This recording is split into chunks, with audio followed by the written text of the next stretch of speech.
welcome back to the Enemies of the Fire podcast. This week we skipped the recording to go see Nine Inch Nails. Newcastle will not let us out of our contract, and we coach from the bleachers. Gentlemen, I am FC Neo Tokyo. That is James, and that is DPG. Hopefully I got that right. How are we doing this evening? What is up? What is going on? What can I say? I mean, it's not a bad week after all. I mean, the Fire won on Saturday against, was the team called St. Louis, the one that drinks our poop water from the river? So ever since they reversed the Chicago River. A lot of hate for a crappy team that almost beat us, but we'll get there. We will get there. Or a crappy town, or a crappy city. Oh, yeah, but so you wanted to start off with the U.S. men's national team drama, which to me is the juiciest. It's right now. I want to dig right into it. Pulisic out on this documentary complaining about the old heads and new heads, and in podcasts, and it's coming out, and it kind of feels like it's not that it's biting him in the butt, but he's not that he seems to be losing fans, supporters, in some ways. I mean, like, we're all like, yeah, all right. Well, we know Christian Pulisic is not likable whatsoever. Like, let's just get that out in the open. He's a very unlikable young man, a very stiff, dry, unlikable dude.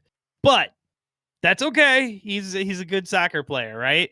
But yeah, dude, there's just the way, the teams are starting to form, right? Christian Pulisic, he took that time off. He took all that heat and all that bullshit. And now, like, his documentary series, which everyone I'm losing you, Toke. I'm going to have to watch Toke, I lost you. What happened with this documentary series? You got tongue-tied. So they posted a new episode, and it reignited all the drama because he was kind of like reacting to the fact that everybody was criticizing him for taking time off. So you got like Dax McCarty and Landon Donovan, Tim Howard on one side, and you got the Christian Pulisic away on the other, and they're kind of going in at each other. And Casey Keller said his piece. It's honestly a big shit show, man. So, in other words, what you're telling me is that this team that's going to compete in a World Cup next year is going to be very dysfunctional. Oh yeah, very dysfunctional. 100%.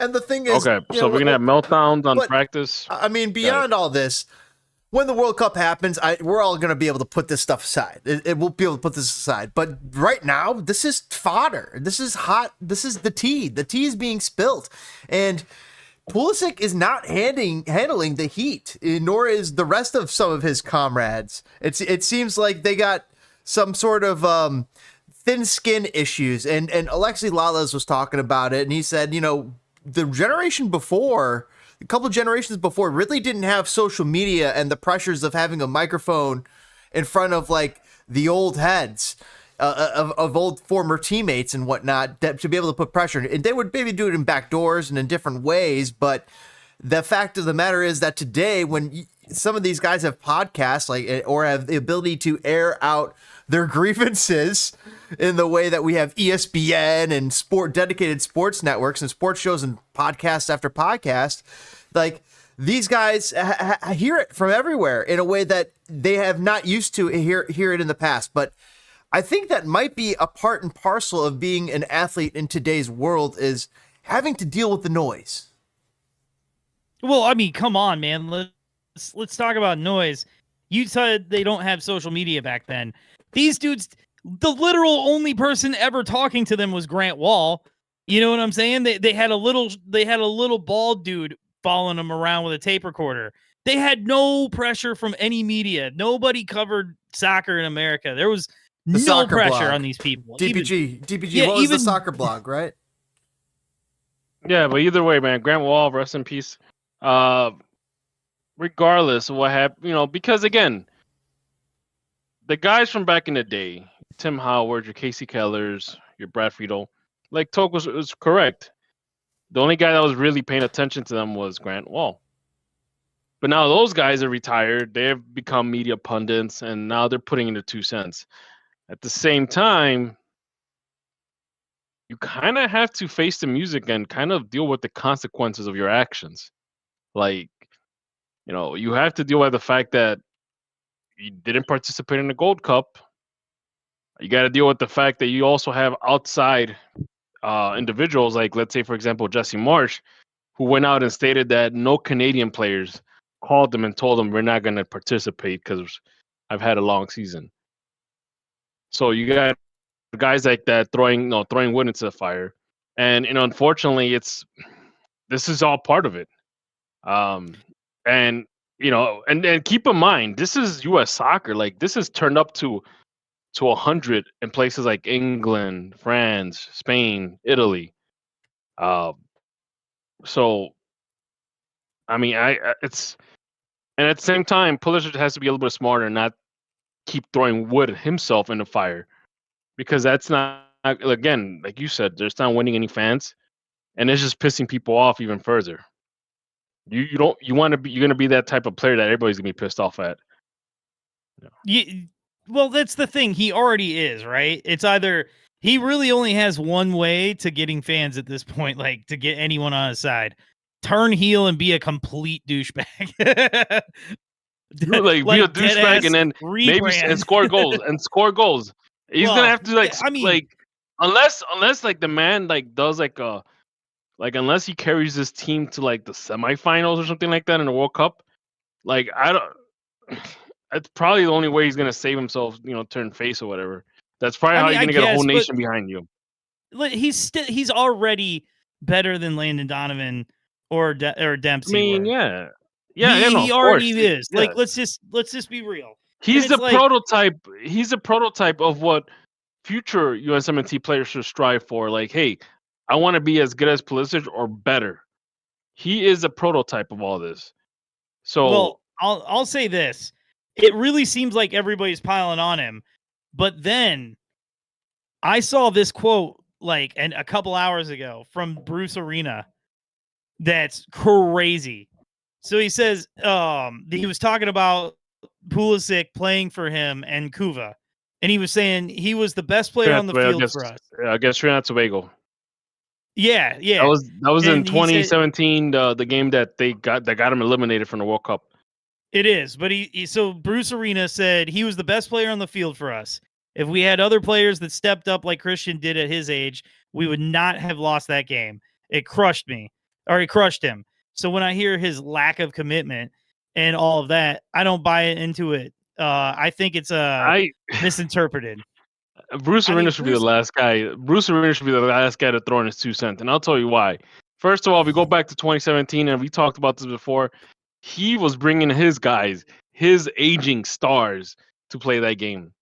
That's exactly what the Federation did. They brought their aging star to see what he would do. Yeah, he was bringing in guys that were having bad time in clubs, and he felt that he could rejuvenate their careers or whatever.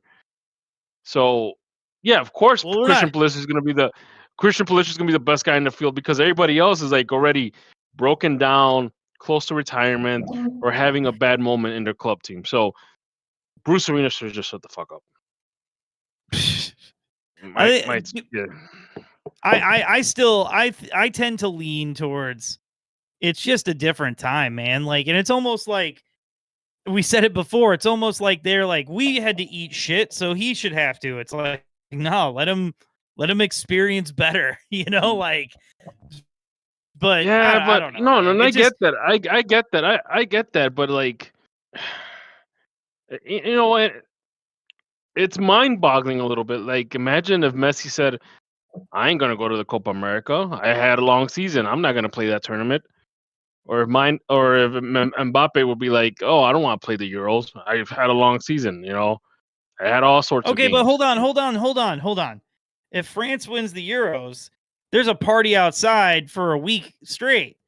If the U.S. wins the Gold Cup, the three of us are going to be like, that was cool, and then move on to the next memeable thing the next week. Yeah, but what really, what glory is in winning? Doesn't winning the Gold Cup get you the Confederations Cup, or they got rid of that too? Yeah, that thing doesn't exist no more, dog.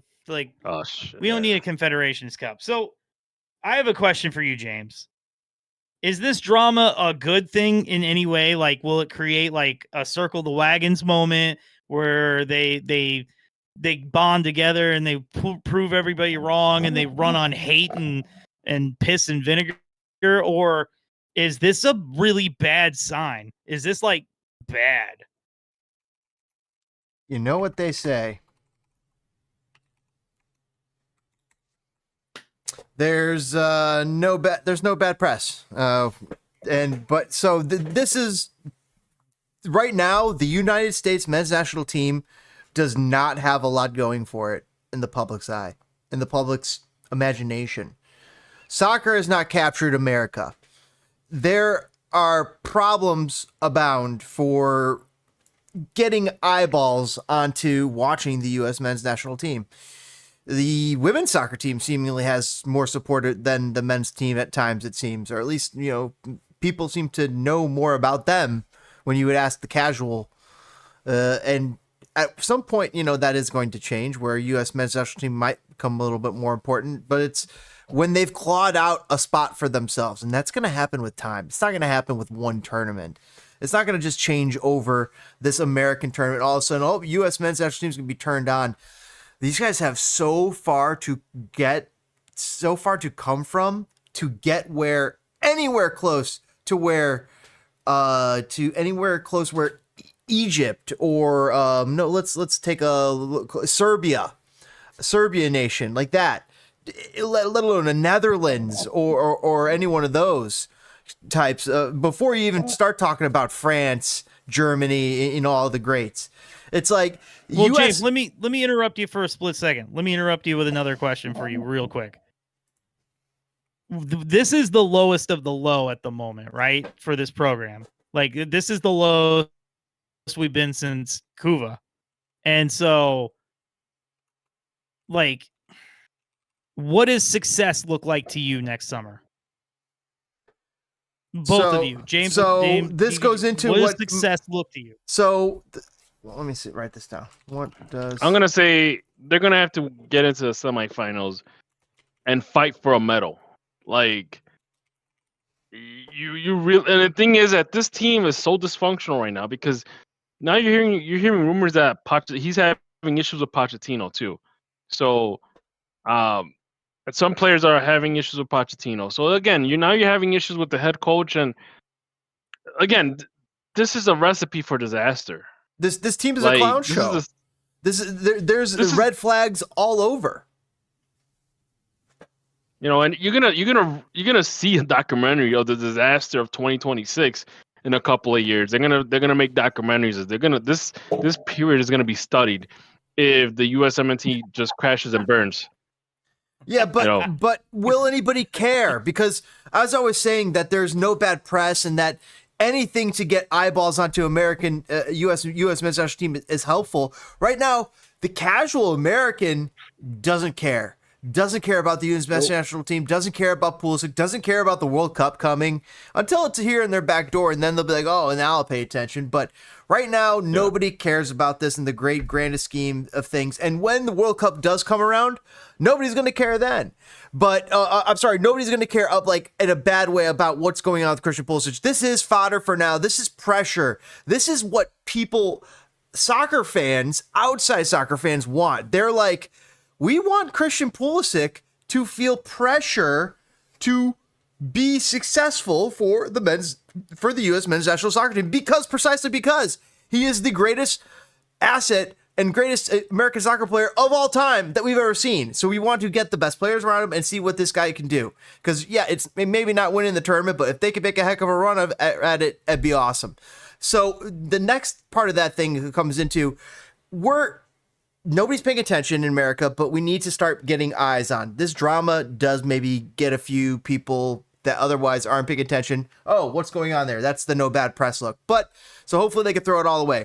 At the end of the day, they need to make a deep run. This is what they need for success. To have a successful run, they just need to make the playoffs. I think they just need to make the round of 16. And that's it. If they get popped out in that, it'll be great. At least they escaped groups.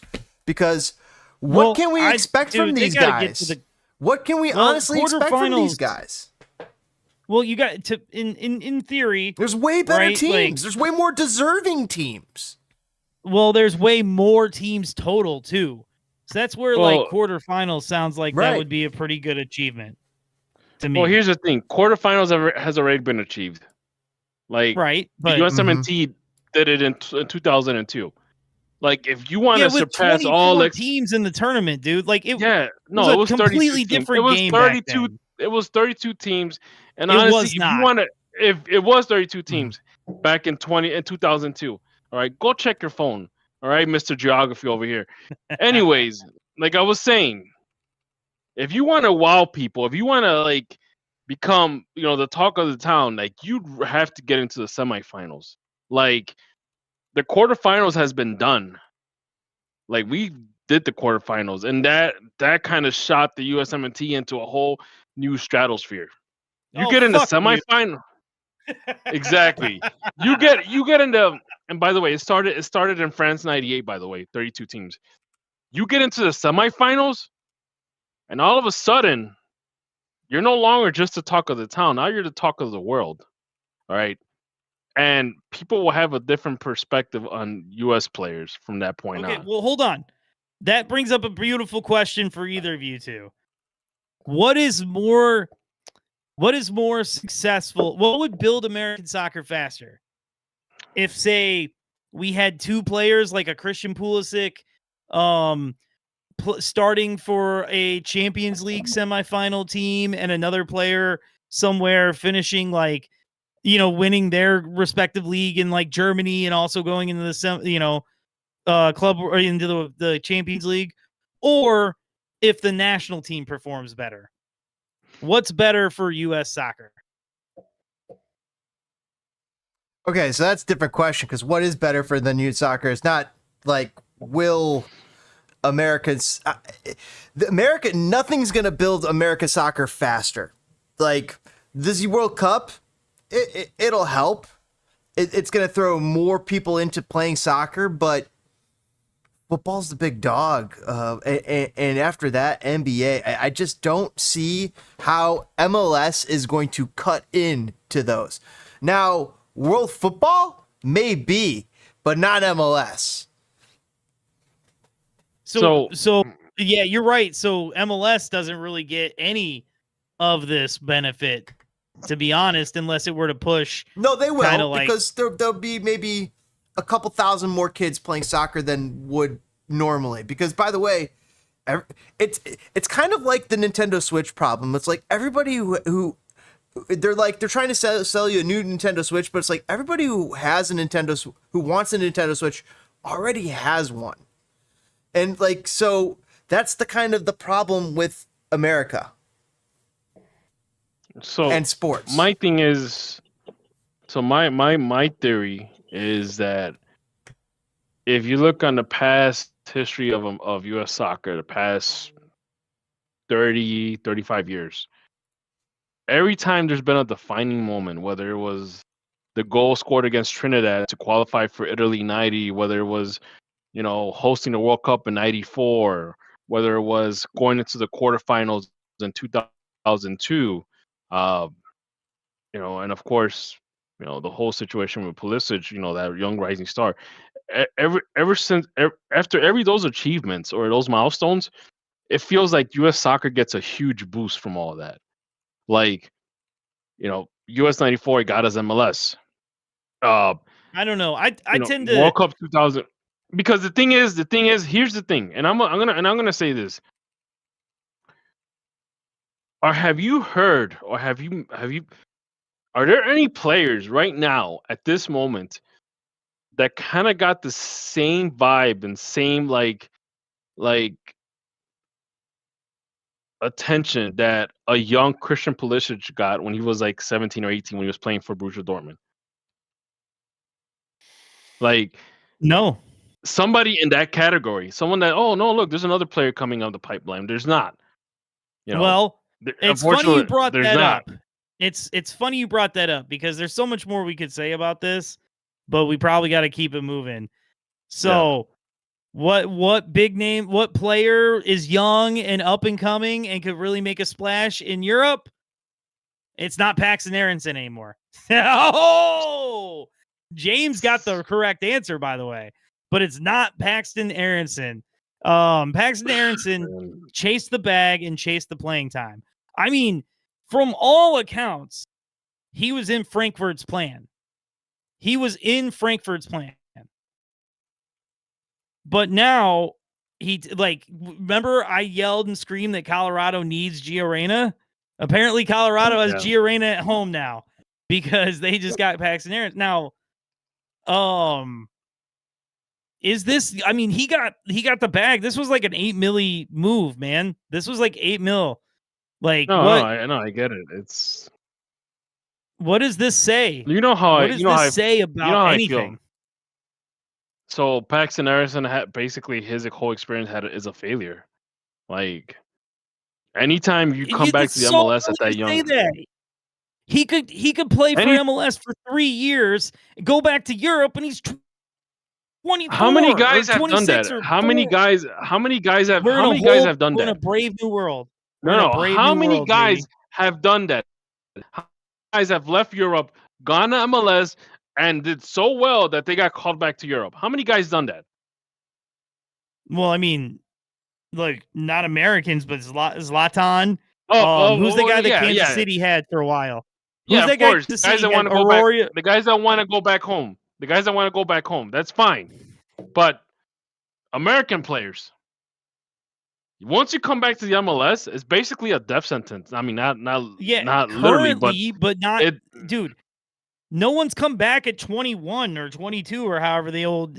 Like, how old is Paxten? Yeah, you're supposed to fight like hell. You know, get yourself on that starting lineup. Like, that's the whole point of playing in a higher level, is getting yourself in that fighting like hell and getting yourself in a starting lineup. Now, if you're just gonna quit and say fuck this, go ahead. Dude, he's 21 years old. He could play for 3 seasons at Colorado, get the bag, look amazing, play in the World Cup, and then get a big ass move to Brighton or West Ham or some shit. No. Are you kidding me? No. What do you mean no? No. That he'd be in his prime. No. You have a better chance of Kutu going to Europe than him going back. Yeah, take a look what happened to Almiron. So Borussia Mönchengladbach have matched Parma. So where do you think Gio should end up? Parma or Mönchengladbach? He needs to go to Parma. He needs to get away from Bundesliga completely and just say, you know what, I'm going to Parma. Yeah, I agree. I'm going to Parma. He needs to reinvent. There, me too. I do. He needs to reinvent himself. He needs to literally, at this point in his career, he needs to like reinvent himself, like evolve into a much better, different player. Like, because right now, the only vibes I get from him is that he's not trying hard enough.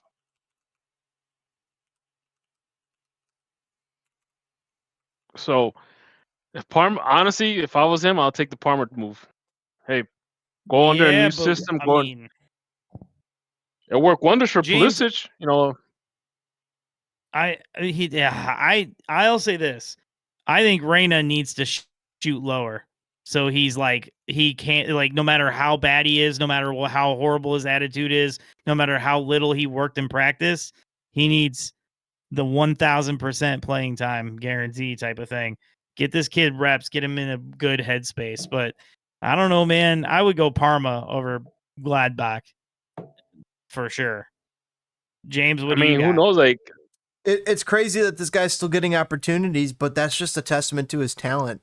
I mean, this guy's coming off from BVB and from Dortmund, and no doubt a talented kid that he's still not ending up in MLS like other has-beens we've maybe mentioned earlier. Surprise, surprise, right? Yeah, exactly. Parma and Borussia are still in Europe, still playing in promotion relegation, still dealing with the pressures of having to perform in front of fans and for the standings. So he's either way, he's going to be all right. You know, go there, changes. I like what you said, Toke, about getting out of Germany. Maybe that will be what's good for him too. But the other thing is that's going to be a whole new language to learn when he's already learned plenty of German. So there's a comfort there. So maybe Bro Russia could still be a good spot for him because he's already familiar with the language. He's already familiar with the culture. There's a little less that he's going to have to worry about onboarding, where going to Italy, he's going to have to be like, hey, yo, Christian, Weston, why are they all looking at me funny when I eat spaghetti? And so it's going to be a different thing. Meanwhile, when they go to Germany and he's like, they're texting him how to eat the Wiener Schnitzel. So wait, I got to ask you guys this, because these were two very different conversations that we had about Reyna and Paxten Aaronson. Yes. Now we're all literally wearing fire gear as we speak. We all go we love the fire. Mm-hmm. Why do we look at the Paxten Aaronson move as like a shot in the foot? Everything's terrible. Tear it all down. Forget it. Might as well forget he's even American. Never touching the U.S. team. But we also are screaming, "Oh man, MLS isn't taken seriously. We need to be a better league. We need these better players. It'd be great to have Americans." And blah blah blah blah blah. I don't say that. So because we both know, we all know that MLS is an up and coming league. It's not up to the level of Europe. No, it doesn't have the pressures of any of the leagues of Europe. But I mean, the thing is, when you go to Europe and you didn't have a successful run, and you have to go and you have to come back to MLS, that just shows that you were not cut out for Europe, unfortunately. Yes, it doesn't show. Europe. Well, wait. Had he gone to Al Nassr, would you guys instantly be writing him off? No. If you motherfucker. You would have gone to Al. You talking about the Saudi league that's buying all the top stars? Well, yes. Hard with ring trucks. He took the payday at Saudi over coming to MLS and taking this payday. So, I mean, if you're in a different team that doesn't have Cristiano Ronaldo and you have to face him on a regular basis, I mean. But then again, the Saudi league is trying to buy up all the talent by throwing, boatloads of money. So, yeah, but it's not working. Really, it's not working. But I mean, I hate kind of say this, but I mean, do you guys consider the Saudi league to be at the same level as MLS or higher? No, I actually think it's worse. Agreed. Okay.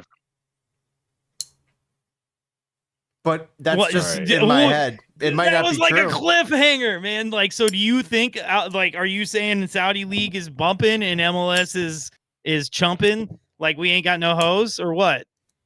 Well, I mean, if you look at it, I mean, you can look at just the Saudi league, but the Saudi league competes in the AFC Champions League, the Asia Champions League. So imagine you got to go face a team from Japan, or South Very Korea. Technical. No. The Japanese clean up all their mess after the game. There's no way you're telling me there's more pressure there than at fucking anywhere in Mexico. Or in Trinidad. Or in Jamaica. I don't know. Do you want to go play in North Korea against one of the club teams over there? And as part of the AFC Champions League? They don't get to play in that, do they? Do they play well with others? Saudi, no, but what I'm saying is, first you got to deal with the fact that you're playing in Saudi Arabia against guys like Cristiano Ronaldo, against who else is in there? I don't even know. I lost track of who else is in there. It's Saudi Mane. Mane's over there. Mane, you got to deal with those guys first, right? Second, if your team is, qualifies for the Champions League, the Asia Champions League, I don't know. I think it's still around. Last time I checked, I think they still have it. Now you got to go face against teams from besides club teams from Vietnam or China or something like that. You still got to go face some of those Japanese teams and South Korean teams, and even some There's no way you tell me team. that's more hostile than playing anywhere in Mexico. In a Champions League game. Let's actually get to a point where they're facing Mexico in a very hostile environment in the Champions League. By the time like the last couple of rounds of the Champions League happen, it usually is an all Mexico affair. I don't think that's factually accurate, but yes, there has been plenty of years it's been an all Mexico affair. Now, so am I the only person that's pro Gio Reyna coming to MLS? I mean, if my choices are Parma or Borussia Mönchengladbach, I'd go Parma. But I still think he'd make a hell of a center mid and I mean, I guess if you want to punish him, yeah, bring him to MLS. But no, I don't think so, that. But speaking of punishment, I'm hoping you guys will punch that like button. We'll be right back here on Enemies of the Fire, and we're going to be talking so much more. Be right back here. Thanks.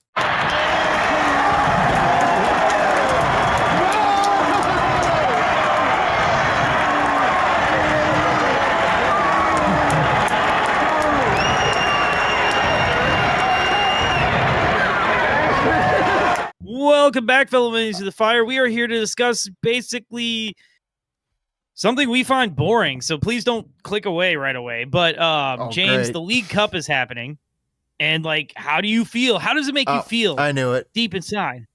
I knew it. The League's Cup. Well, you know, there is something. 3 teams, the top 3 teams that from League's Cup, will get a berth into CONCACAF Champions League. So there's something. What? 3? The top 3 teams from League's Cup will get a berth in the CONCACAF Champions League. Well, that's mighty crazy, considering all 4 teams in the semifinals are MLS teams, man. Right.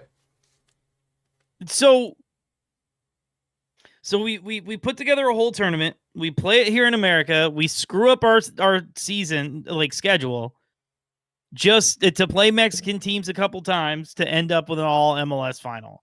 Like, how excited are you? Well, I'll tell you who's got to be probably excited. LA Galaxy, because they have a way to possibly salvage some of their season. I mean, there's no excuse for going out and having such a poor excuse of a season following a championship season. That this is wild, the run that they've had this year. However, you can make that a little bit easier to bear should you go out, prove your worth, prove your mettle, and end up at least top 3. And then you book yourself for another tournament. Maybe next year you're able to reset the switch, bring in some new talent, get rid of some of the things that aren't working. Inter Miami, they still have more to prove. They want to stack silverware for Messi. You're talking about LA Galaxy, though. Yes. And everybody forgets conveniently that, like, how do I use it? So, perfect example. The Chicago Fire. If Andrew Gutman goes down, hurt, we can find a pretty relative replacement, either already on the bench, within the league, or a relatively cheap signing. But in MLS, you only get 3 DPs. No. So when Ricky Pugh goes down, Gutman is quite good. He's better than replacement. Okay, but he's better than replacement rate MLS outside back. That's what I'm saying. I mean, he's not a star. No, he's not, but he's offensively inclined. But he's defensively a liability, but offensively inclined. Okay, perfect example. You Hugo Kuipers, let's say all our DPs are used up and Hugo Kuipers goes down. You now have Tom Barlow. Ooh. So like LA lost Ricky Pugh. Yeah, that's you know rough. what I'm saying? Like, no one remembers this. But Pugh has been out all season, and in MLS, you have to have DPs. It's just there's no other way to succeed. The if DP hurt, system you sucks. don't succeed. Like, you already have to deal with a salary cap, and then on top of a salary cap, you have to deal with DPs, which are outside the salary cap. But still, that's not the fact of the matter. It's the fact of the matter that you have to deal with all this TP, TAM, GAM, funny, all that funny money. They need to get rid of all these stupid mechanisms, release the tethers, just have a standard a salary cap or salary floor. Well, listen, the salary cap I want, every team has their own salary cap. It's however irresponsible you would like to be with your team and money and self. So who do you think's honestly, gonna win? man, Who do you think's gonna win these? This Galaxy Sounders. Do we even care, dude? So hold on. Before we even get to the predictions, you should have seen this Seattle guy. I don't know who it was, but he got a yellow card, got up and immediately got in the ref's face, like right in his face, gets hit with a red. Then I'm seeing on my timeline, Taylor Twelman's panties are completely bunched up. Yeah. Because the coach, Javier Mascherano or whatever, got a red carded in the Miami game. And then he's in the stands coaching, talking on the cell phone. Yeah, I saw that video. That was great. who are you rooting for though? That's what I'm wondering. Who you got in this final four? Always listen. In this final four, I'll say this. I want MLS. I want the fire to be good, right? And I want opportunities to be good, but I want less parity. I want those who really want it to really succeed. And in MLS in the past, be whether it be injuries or salary mechanisms or the fact that as soon as you're good, Europe plucked them away. But teams could never just look good on paper and be good on the field.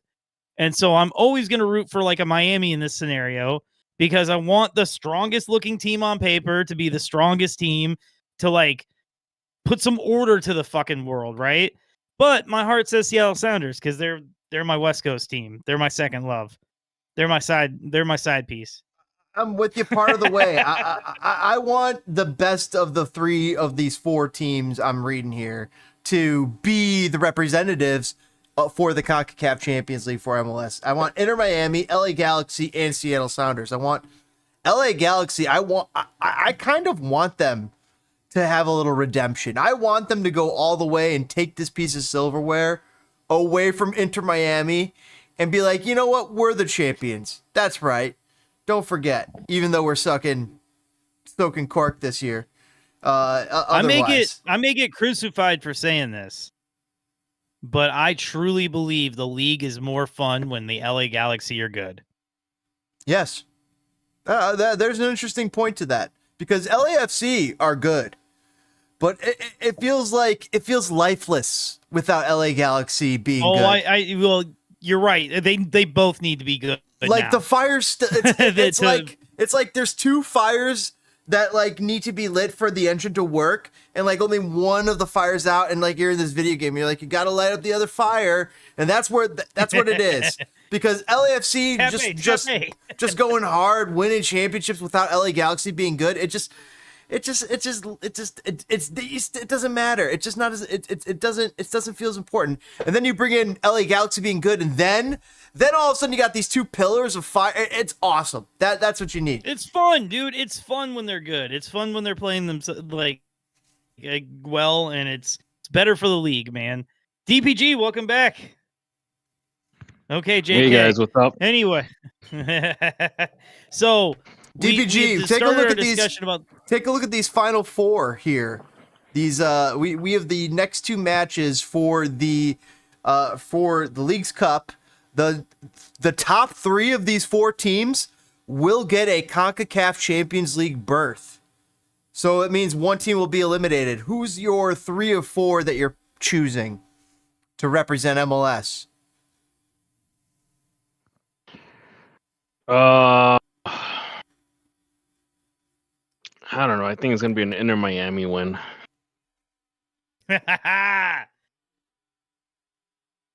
Who else do you want to go? I mean, LA Galaxy. LA Galaxy has no win. They're in last place in the West. Seattle Sounders is the middle of the pack right now, and in Orlando City, they're hot and cold. So, I mean, yeah. Orlando is the least fun team of the group, right? Let's just be honest. I think so. LA will turn this around next season. I'm convinced. Probably. I'm convinced of that.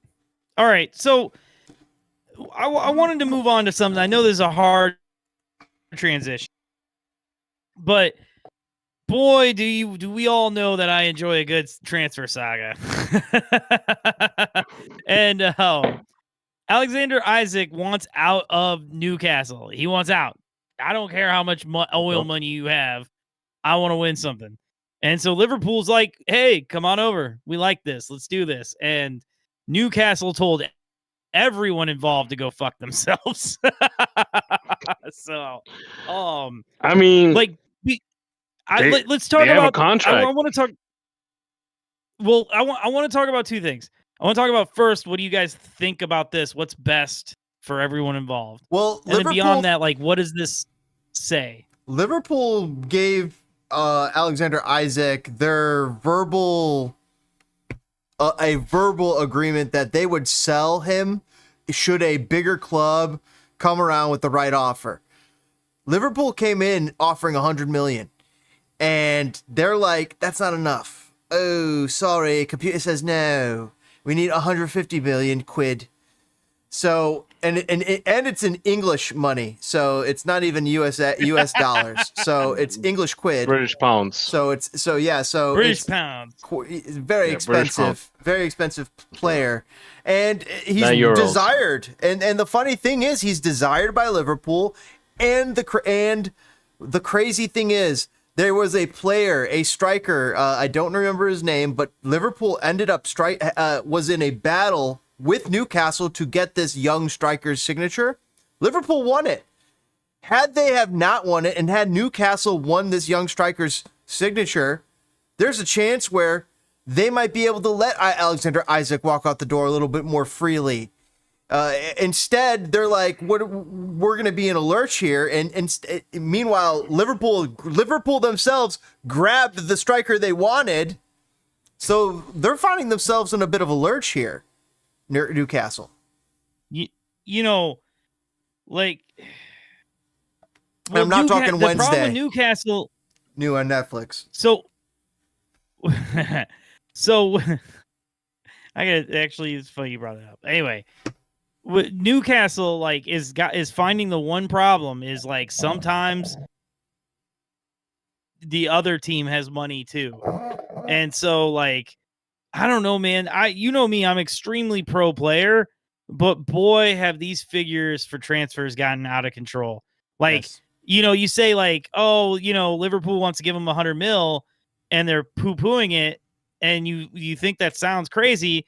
Like, didn't Mason Mount sell for like 100 mil? Like, dude, you know, like didn't we've seen a lot worse like that. We've seen a lot worse.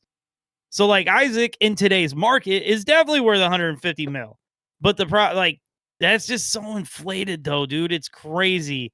I can't remember who broke the 100 mil like threshold, but I thought it would be that would be the end of it. But boy, Coutinho? Oh boy, was I wrong. Was it Coutinho or is it before that? Dude, I remember when they broke the 20 million. I remember when Christian Vieri broke like the transfer figure back in the day, like in the 90s. That was like the thing that ended up in the Guinness World Record situation, you know. Oh God, what was it? 20 mil? I think it was 20 mil. I gotta look it up now. That's crazy. So like, beyond his worth, like everybody knows he would make Liverpool better. Everybody knows he wants to go to Liverpool. Oh shit, that is a lot. Well, actually, it was 28 million back in the day, but it'll be worth 49 million today. I see. So, like, what's the right thing to do?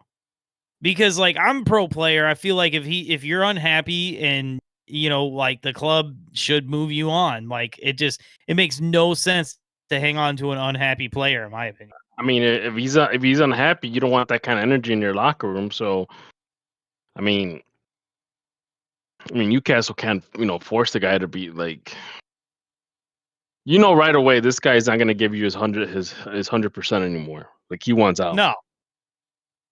No. So I think the best course of action for Newcastle is just to sell him. And reinvest that money in someone else that wants to be there.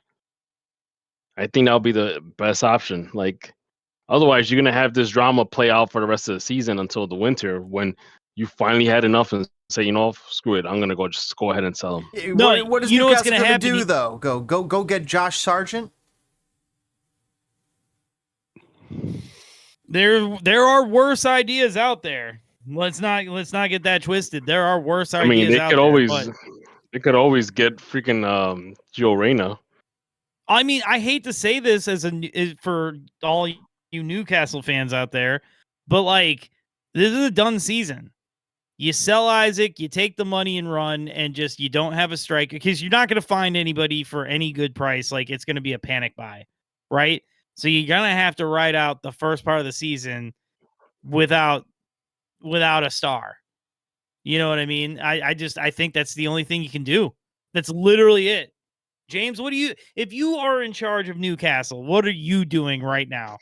Oh, this is easy. So they offered me $100 million, and I say, no, he's worth $150 million. And they come back and they say, no, he's not. And then I say, all right, let's cut the difference. 125 mil, he's yours. And then Bayern calls and says, we got these cheeseburgers. And Bayern calls and says, we got these. No, they got bratwurst. Bratwurst and brews. Bratwurst and brews. And they're like, we can offer you $140 million. And we're like, well, Isak, where do you want to go? I don't really think the difference of $10 million is too much, but I would let the player figure it out. Especially if you fucked around with here's the thing. They had a verbal agreement with Isak saying that they would sell him to a bigger club. So Isak feels a little betrayed here by Newcastle, a little let down. And that is the case. And I think that's a fair place to be, especially if this was discussed and woven into his contract discussions and voiced to him that a verbal agreement was made. It's so, so like a certain expectation. Yes. To honor them. Yeah. And then it could have been a very amicable split, so to speak. So that's where I'm saying, maybe they come around, they figure out like 120, 125. Because you're right, Toke, it's going to leave them, it's going to leave Newcastle in a lurch too, especially after Liverpool sniped their other striker. Now they're going to have to go find something with 125 mil and the EPL starts like next week. It started last week. It's already started. It started last week. The window's going to shut here, I imagine. Yeah, at the end of the month, the window shuts and everything's terrible, right? But September the 1st. Just like honestly, let's put ourselves in the fan shoes real quick, okay? Let's say Chris Brady's got a deal from T-Grace. It's fat stacks.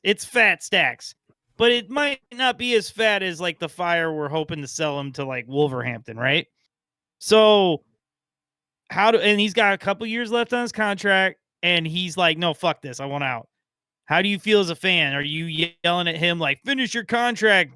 Or are you like, go on, get out of here? I mean, as a player, if you're delusional, yeah. If you're delusional as a fan, if you're gonna think that this guy's gonna like give you 100% on the field when he wants out, then you're just setting up yourself for failure because that's not happening. He wants out. You can't really. There's no way around that. Mm-hmm. I think plenty of us here have played Football Manager. Right. And even in Football Manager, a player wants out, he wants out. Like there's no way you can't. There's no cheat code to keep him on board. Yeah, the cheat code's money, by the way, in Football Manager. So. I mean, sometimes I've gotten the whole I don't want to discuss contracts with you situation. Oh yeah, wow. When it does reach that point, then it's just like, oh fuck, well he's gone. You're right. When it does reach that point, or what? No, it reaches a point in Football Manager where their agent will just no longer discuss contracts with you, and you're just like, well, that opportunity's gone for at least 6 months. Damn. At least 6 months. Don't let the opportunity of hitting that like button pass you by, because I think, gentlemen, we need to take a quick break. We have all sorts of shit to talk about with the Chicago Fire that I'm very excited about. So, again, hit the like button, comment, subscribe, yell at James. We love you. And we'll be right back here on Enemies of the Fire.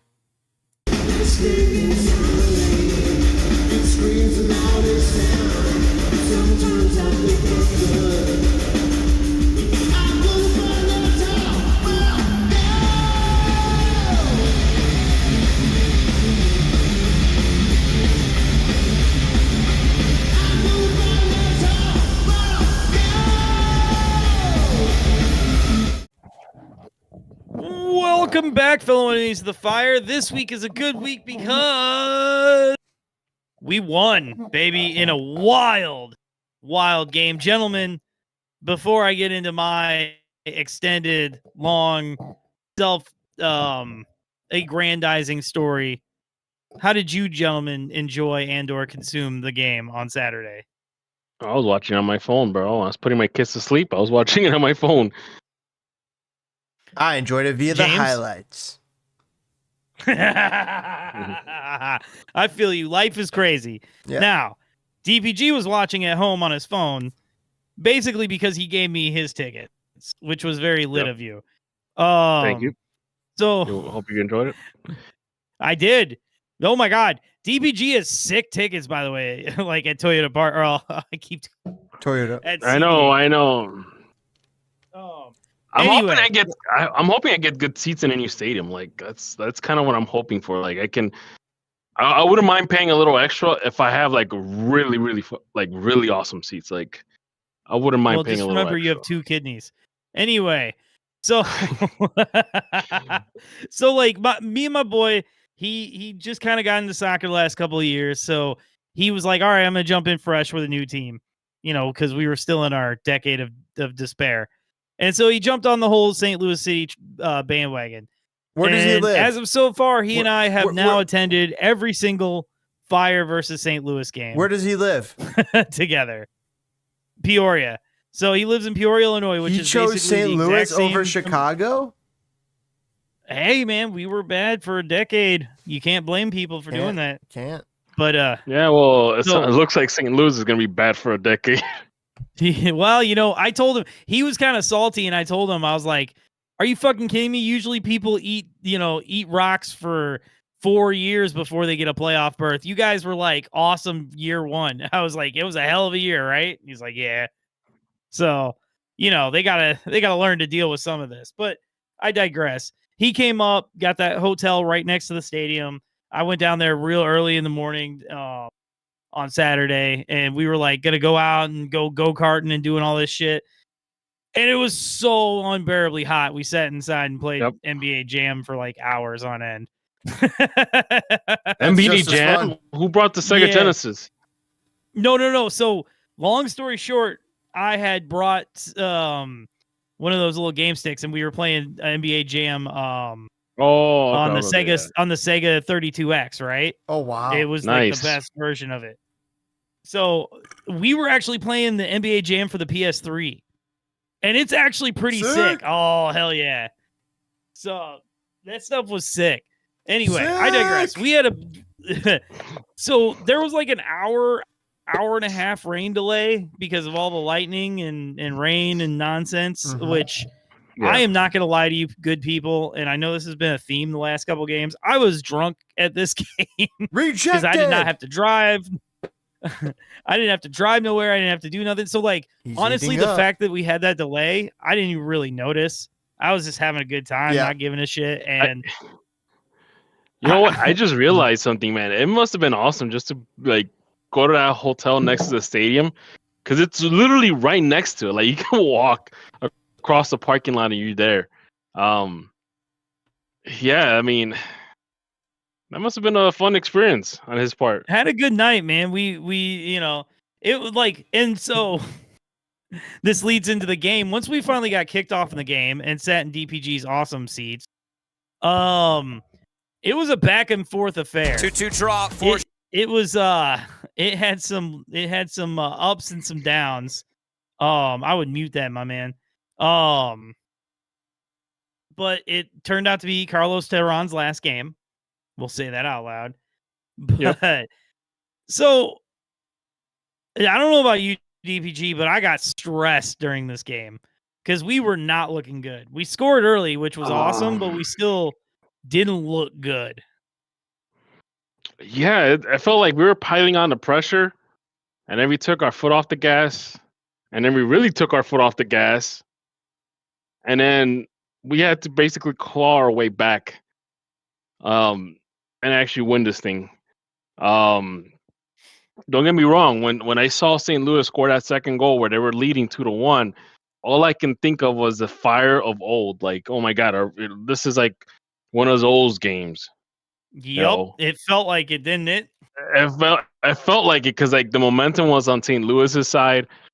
The fire kind of got quiet, but then it's like, Zinc makes magic happen, and scores a goal, ties it 2-2, and then out of nowhere, Gucci with that outside the box shot that got past a DP goalkeeper. Supposedly. Out of nowhere. Well, out of nowhere. Berkey, man, he was. He lost this from his first season. This wasn't his game. This wasn't the game. Yeah, because that second goal against Zinc, he just froze. Like he just saw the ball go right past him. The funny thing is that after this game, I actually had a guy, this one guy that he saw me with a Fire jersey like a few months ago, and he actually his brother is one of the coaches for one of the clubs that my son's at. He texted me after like, oh my God, he texted me like, man, that was a good game. I'm like, yeah, man. I text him like, yeah, Zinc, worked his magic, but yeah, I mean, if it was an entertaining game, it was frustrating, but boy, was it entertaining. And like that Guti shot, that doesn't go in all the time. But like, no, it doesn't. You know what? It was what's funny about him? You know what's funny about him? He takes shots, and they don't look like they're that impressive, but they're getting by keepers, which makes you wonder: are they actually impressive? Is that like, are we just not seeing the professional level of what he's doing? It's like, man, but that shot was tight. Like it literally went around Berkey. Like that was like the only time I've actually seen him do a save. Like, because on the Kuiper goal, he didn't do much. He definitely didn't do much on the Zinc goal, and then on the Guti goal, I don't know if it's because he realized the ball's passed, so he's just gonna make the pose. But that ball got right in that corner, like probably one of the hardest angles. Thankfully, it did, because that was gonna be ugly to not get a win at home with what James has mentioned, 8 more games in the season, which is extremely important.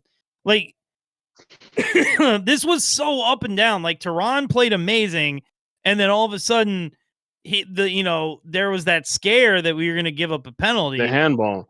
And that was a weird angle. That was a weird angle. Like, if you watch the replay, and then again, if you watch the TV broadcast, they show what the referee sees. They gave the weirdest angle for the referee to see where you can't even see where his right hand is at. His left hand, very visible, up in the air. Bad, but his right hand is like penalty, next to him. Not penalty. Yeah.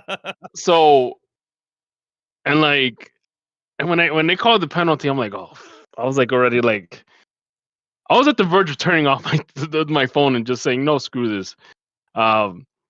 But luckily I stuck around because they did review it, and I think when they called that penalty, everybody, like Terran included, was like, I didn't do anything. My hand was tucked.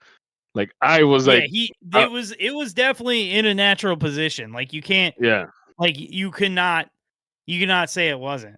Now dude, Hugo's on 15 goals already this season, right? He could have had another one. Remember that late in the game, he took that too heavy touch. He could have chipped Berkey and gotten another goal, and this could have been a little bit like it could have been some padding, of a win. So all right, so before we move on to what this means overall for the Fire, the last thing I want to bring up from the game. On the TV, did you guys see the girl run on the field? That was this game. I saw. Oh. Yeah, I saw it on social media because obviously in the TV broadcasting they cut off that. Okay, so this little girl gets on the field and starts juking security. They cannot catch this girl. They're running and they can't catch her. And eventually they still don't catch her. Eventually she runs to Zinc in the corner and he's looking to take a corner and he picks her up and just puts her up over the board and then gets ready to take the kick. And then when security was escorting her out, most of the stadium was chanting, "Let her go, let her go." That's hilarious. Yeah, of course. You know what? I hope she doesn't get banned too. Like, it's a kid, you know. I'm sure it's a minor. She probably got goaded into it too by like a who knows? by a guardian. Like, I haven't seen. You haven't seen like a parent social media post or nothing, but it was kind of wild. She was juking security. It was pretty great. I'm not gonna lie. I gotta ask you this: was your buddy pissed off at the end of the game, like his team lost? And oh yeah, no, definitely, he was salty. Yeah, he's like, oh fuck, you know, I picked the wrong team. Now I don't know if he necessarily says that. Who knows? Because we haven't won shit yet either. But we're in 9th place, gentlemen. If the season ended today, we're going to the playoffs. Yeah, if we get another win, we'll jump up to like. What's who has 41? We'll jump over. We'll still be in 8th place, but like we need to start winning because we need to kind of get into that, you know, first through. Well, we're not gonna get in the first, but at least 6th or 7th. Like, yeah, I think 7th is the highest we can. I think we can leapfrog New York and Charlotte. I don't think. And it's I crazy think is Philly, I think the top is set. Those 6 teams are those 6 teams. The crazy thing is that we beat in Charlotte. Didn't we beat them twice? Oh yeah, once in Charlotte. Oh yeah, and Chicago, and of course we beat Orlando in Orlando. Did we beat them? I don't know if we beat them in Chicago. No, we tied them at home. That was the red card to Brady. And what's interesting is Columbus's claims to have the best coach in the league. That's one thing that's interesting to note here with Columbus in 6th place on 45 points. Well, they just signed a striker. In Chicago, though, there's 8 games left in the season, and really only New York Red Bulls can really catch them. I mean, New England has a shot, but they're falling behind. With 8 games left, it just seems like New England's just a little too far behind. Well, you don't think any of those teams are going to make a run, but then again, is Matt Turner going to turn into a brick wall? Because New England has a new keeper. Who are we facing the last game of the season? Because I swear now we're actually going to enjoy decision day. We actually might have a really good time on decision time, or no, I think you mean we're going to care about it. Maybe enjoy might not be the right word. Well, I mean, you're right. I'm trying to see. Toronto FC is the last game of the season for we end against New England. New England, yeah, and away too. So, like, if New England wanted to derail our hopes, there it goes. There it is. So, Philly versus Chicago. Who do you got there? Win or loss? I mean, yeah, it's going to be a draw. Chicago. I want to walk away. I want to walk away with a draw against Philly. All right, I think that's a loss. Chicago versus New England. That's a win, baby. We got to win. That's a win. That has to be a win. Chicago versus New York City. That's going to be definitely that's at Soldier Field win. too. That looks like an ugly home draw to me. Home draw because the Fire are not good at home. Fire at Minnesota. They're getting better though. Fire at Minnesota. I can see the Fire winning in Minnesota. Like, this will probably be our payback. Well, you say that, but hopefully Minnesota isn't good because they just signed like 4 players. So hopefully they're in disarray. That adds dysfunctionality. Oh God, Minnesota's gonna kill the Fire. But look, Minnesota. Like, if we were out in the West, we would probably be like 5th or 6th. Fire gonna lose to Minnesota. Fire gonna lose to Columbus. Fire gonna lose to Inter Miami. There's a whole lot of losses here. You're literally nuts, dude. They're not losing those games. Like Miami, for sure, they're not gonna lose that game. The Inter Miami one is a big question mark because that's going to be a messy less team. And that's if nobody else gets called up. Chicago versus Toronto. No, I think Chicago wins that, and then Chicago. And they don't even have calendar anymore, right? No, calendar went to I don't remember now. But you're right, calendar got signed by somebody else. Really? Charlotte. Was that Charlotte? Yeah, it was Charlotte. Okay. Yeah. They got traded. I mean, these teams are getting better. Now, I guess that's a good transition to what the Fire have done. Gentlemen, have the Fire gotten any better? That's we have to wait and see because I have yet to see the Portuguese guy play. I forgot his name. I know I have him in the top of my head. I just for a moment I forgot his name. Andre Franco. Yeah, Franco. And by the way, he's not the first Franco that we've ever had. 5'10" goalkeeper. So, who's their goalkeeper? Is Yarborough? Is it Yarborough? Is that their Yarborough? No, it might be the other guy. They got Yarborough. So I gotta wait to see what happens. What Franco does. Ustari. I gotta wait and see what Waterman does, how he fits in this team. And of course, we're about to sign another kid from Serbia. So, well, okay, hold on. You're just burning through this. So the big news is Chicago Fire have signed 3 players this window and sold 1. So Andre Franco is on the way in, attacking midfielder, which is weird, but brings up the fact that there was a lot of talk that there were teams internally in MLS really trying to get Guti, like hard, which alarm bells. My guess is that team, well, at least one of them was Colorado. Yeah.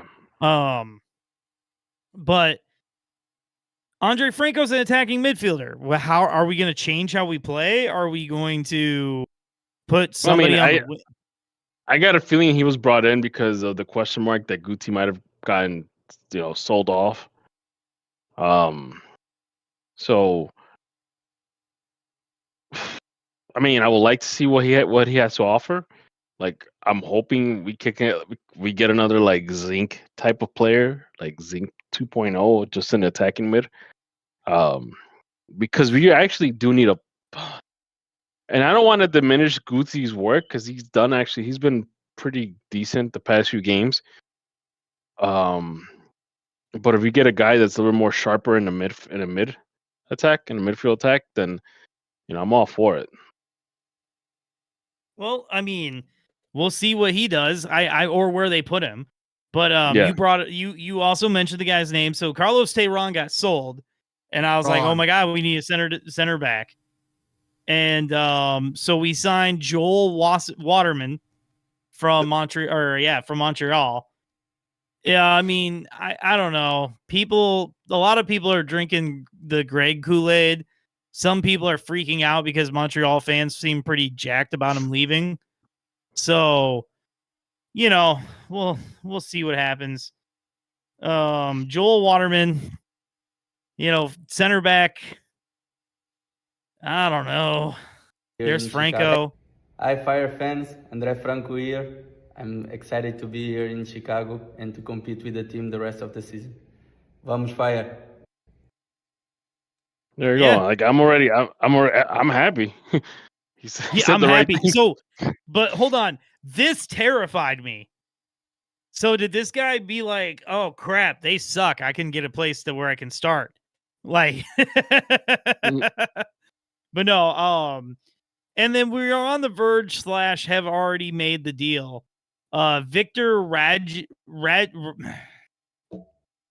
James, you got me on this Eastern European name? I have to see it. Radjevic. Radovic? Victor Radic. Okay, good call. Victor Radic. So from what I'm hearing, he's a center back. It's not Victor Radic. No, it's not that. No, that's not his name. It's like Radijek or something like that. Yeah, RADJEVIC. Wait, RADGJ EVIC.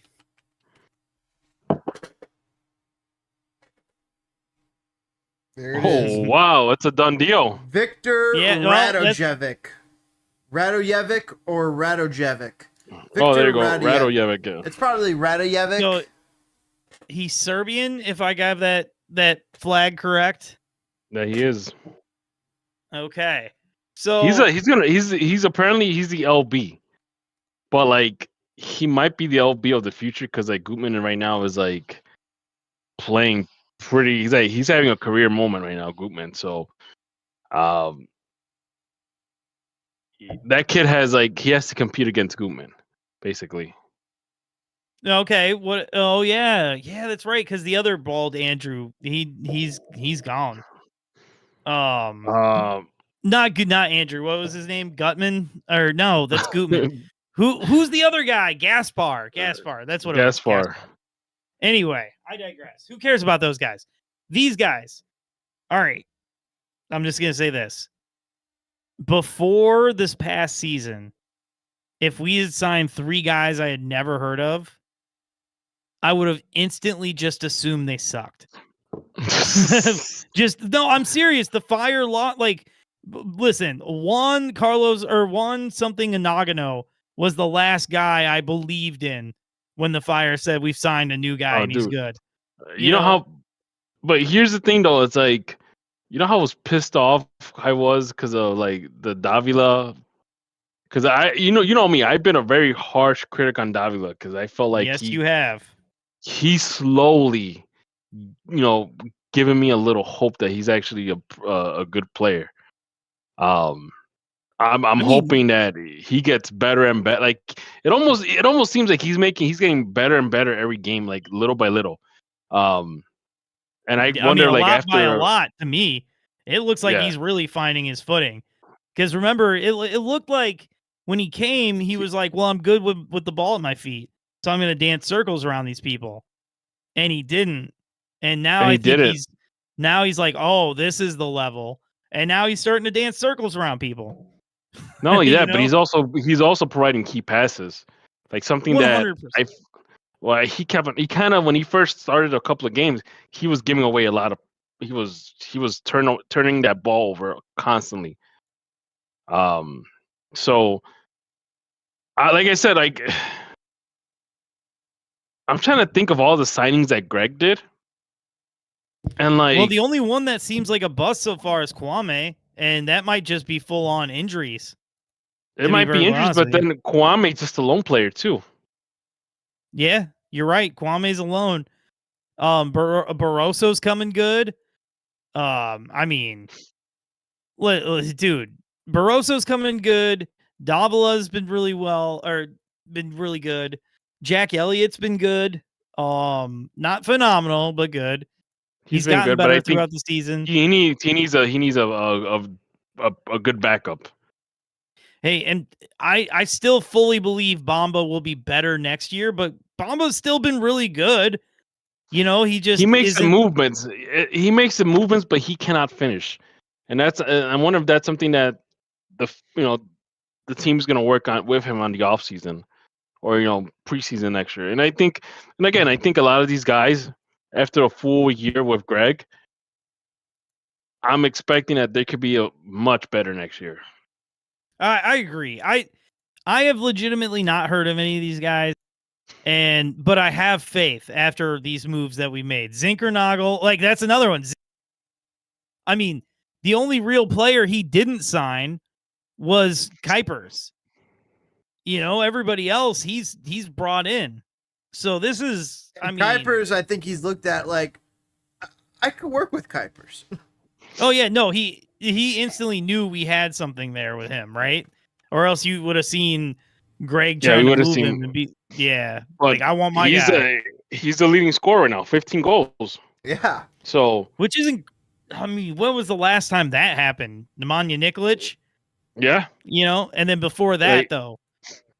You have to go look at Mike McGee when he had that amazing season. Yep. What is the other guy that came after Kuiper? Oh, not Kuiper. The guy that came after Nikolic. Barrick. That he was Barrick. I think at this point Kuiper has scored more goals than Barrick.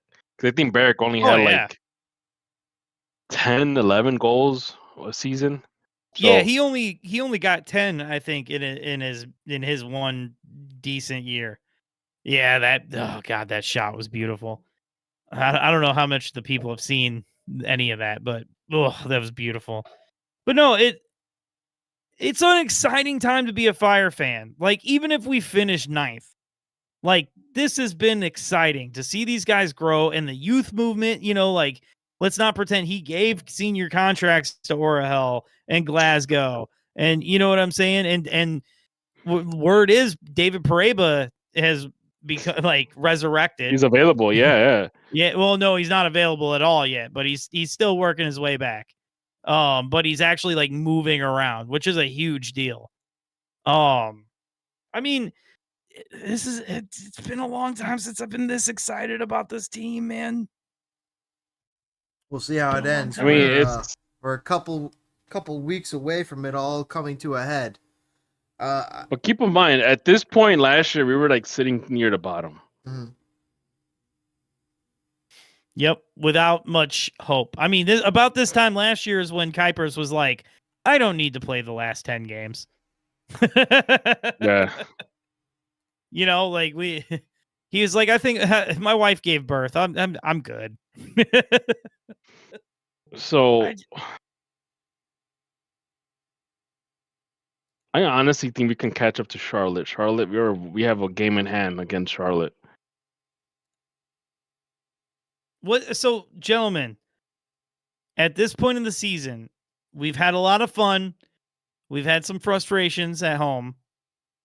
What does success look like to you? Playoffs. I think at this point, playoffs. It has to be playoffs. Yep. Because it has to be playoffs. Because we've been here before with Frank. We've been in this exact same position. But we hired this guy to get us over that hump. And to be frank, we've given him all the tools. We've given him all the resources. We've given him all of the control to do everything he's wanted to do. And you know what?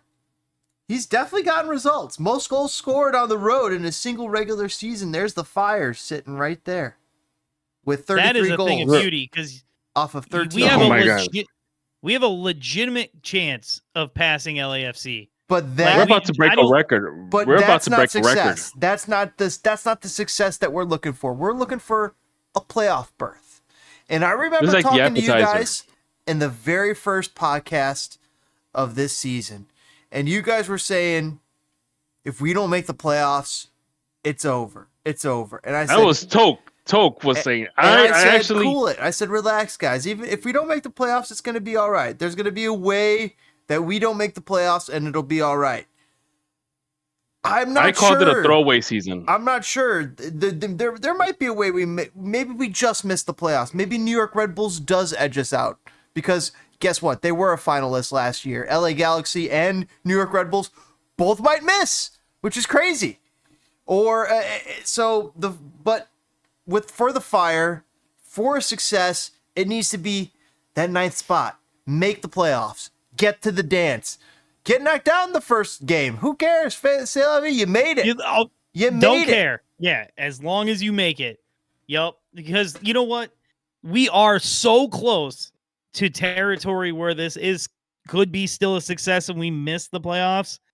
But man, oh man, if you even just hit 9th, the kind of momentum we have going in next season, build on it. Yeah. Yep. Yeah, it would be epic. We have now.